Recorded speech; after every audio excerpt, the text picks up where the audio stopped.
You can't think when there's dishes in the sink. You can't start your day until the bed is made. You can't relax if there's clutter on the counter. And everyone else thinks you're just being dramatic, but here's the truth.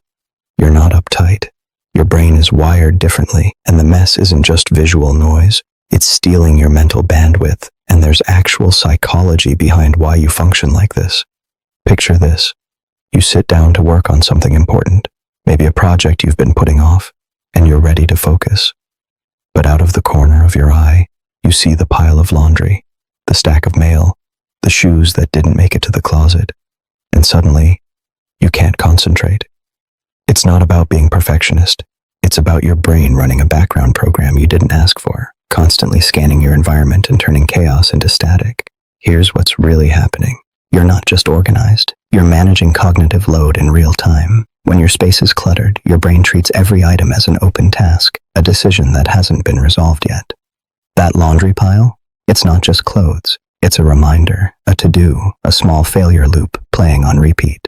And your nervous system doesn't distinguish between real threats and visual disorder. It processes both as things that need attention. So when you clean, you're not being controlling. You're clearing mental RAM so you can actually function. Number 1, your brain has lower tolerance for environmental chaos. And that's not weakness. It's sensitivity. Think of most people's brains like old desktop computers that can run 20 tabs without slowing down. Yours is more like a high-performance machine that needs optimization to run smoothly. You're not broken. You're built for clarity. And when your space is messy, it's like trying to think through fog. The clutter isn't just distracting you, it's draining your executive function, the part of your brain responsible for focus, decision-making, and emotional regulation. Number 2, a clean space gives you the illusion of control, and sometimes that's exactly what you need. Life is chaotic, relationships are unpredictable, work is stressful, but your home, that's the one place where you can create order. When you scrub the counters or fold the laundry, you're not just cleaning. You're reclaiming agency. You're proving to yourself that some things can be managed, controlled, resolved. It's a nervous system reset disguised as household chores, and that's why it feels so satisfying.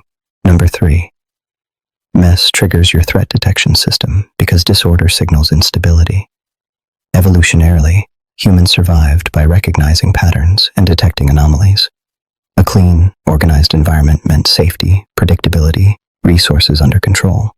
Your brain still runs that ancient software, so when your space is chaotic, part of you interprets it as danger, even if consciously you know it's just a messy kitchen. You're not overreacting, you're responding to a subconscious alarm that says something is wrong here. Number 4, cleaning becomes a dopamine reward loop, and you've trained your brain to crave it.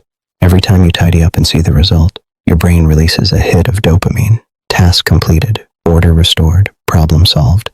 Over time, you become dependent on that feeling. It's why you can't relax in mess. Your brain has learned that relief comes after cleaning, not before.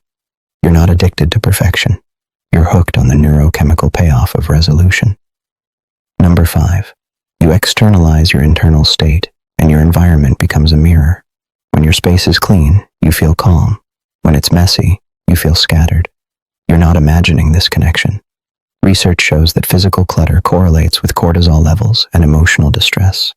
Your surroundings aren't just reflecting your mood, they're shaping it. You're not being dramatic. You're experiencing a real feedback loop between your space and your nervous system. Here's the beautiful contradiction. You need control, but the need itself makes you feel out of control. You clean to feel calm, but you can't relax until it's done. You're both empowered by your space and held hostage by it. You're the person who creates sanctuary but can't fully rest inside it. Now here's the thing. This becomes a problem when you can't function if one thing is out of place, when you're cleaning to avoid feeling instead of creating space to feel. If mess sends you into full panic mode, that's not about order anymore. That's about control as a coping mechanism. The goal isn't to stop caring about your space. It's to notice when the need for clean becomes a way to avoid the messy parts of life that can't be tidied up. You're not high maintenance. You're someone who knows that environment shapes everything, and in a world that feels chaotic, you've learned to build order where you can. That's not a flaw, that's survival. Team mess stresses me out, or team organized chaos works fine. Drop it below. And if this hit close, wait until you hear about the psychology of people who can't start their day without a plan. That one's next.